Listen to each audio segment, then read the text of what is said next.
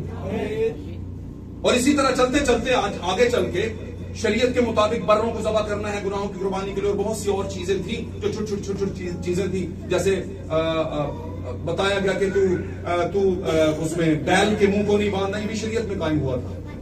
چلتے ہوئے بیل کو وہ کھائے پیے اسے کھانے دینا. اور اسی طرح اور بہت سی چیزیں تھیں جو شریعت کے اندر تھی، قائم تھی. ہاللیلویہ. اور جو شریعت کے فالوورز تھے وہ جب فالو کرتے تھے، مانتے تھے، تو اسے کہتے تھے یہ راست باز ہے. آمین. اب مقدسہ مریم اور مقدس یوسف کی زندگی سے ذرا غور کیجیے. جب ان کی منگنی ہوئی تو وہاں پر لکھا ہے یوسف جو جی اور مریم جو روح القدس سے بھری معمور تھی. یوسف راست باز تھا، یوسف روح القدس سے معمور نہیں تھا. یہ بات پکی. ہاں، خدا کے فرشتہ نے اسے ڈائریکشن دی، خدا کے فرشتہ کے ایک ڈائریکشن کے مطابق وہ چلتا رہا. مثال کے طور پر پرانے وقت میں نبی آئے اور نبیوں نے شریعت دی، خدا کی شریعت نبیوں نے دی کلیسیا کو، اس زمانے کے لوگوں کو، اور وہ اس کے مطابق چلتے رہے. لیکن روح نہیں اترا. اس کا مطلب یہ نہیں کہ اس ٹائم پہ روح اترتا نہیں تھا، اترتا. اور ہمیں نظر آتا ہے، میں اس کو پچھلے دنوں میں بتا بھی چکا ہوں. لیکن سم اسپیسیفک پیپلز پر، کچھ اسپیشل پیپل پر، کچھ اسپیشل لوگوں پر اترتا تھا، جن میں ایک سمسون تھا. سمسون، میں تھوڑا سا پھر بتا دوں، سمسون چرچ کی علامت ہے، کلیسیا کی علامت ہے. ہاللیلویہ. خدا نے اسے سپر نیچرل طریقے سے یعنی مفوق الفطرت طریقے سے لوگوں سے الگ تھلگ طریقے سے پیدا کیا تھا. اس کا مطلب یہ نہیں کہ وہ ماں سے ہی پیدا ہوا تھا، جیسے یسوع بھی ماں سے ہی پیدا ہوا تھا، ایک نارمل بچے کی طرح لک لائک لگتا تھا. آمین. بات سمجھ رہے ہیں؟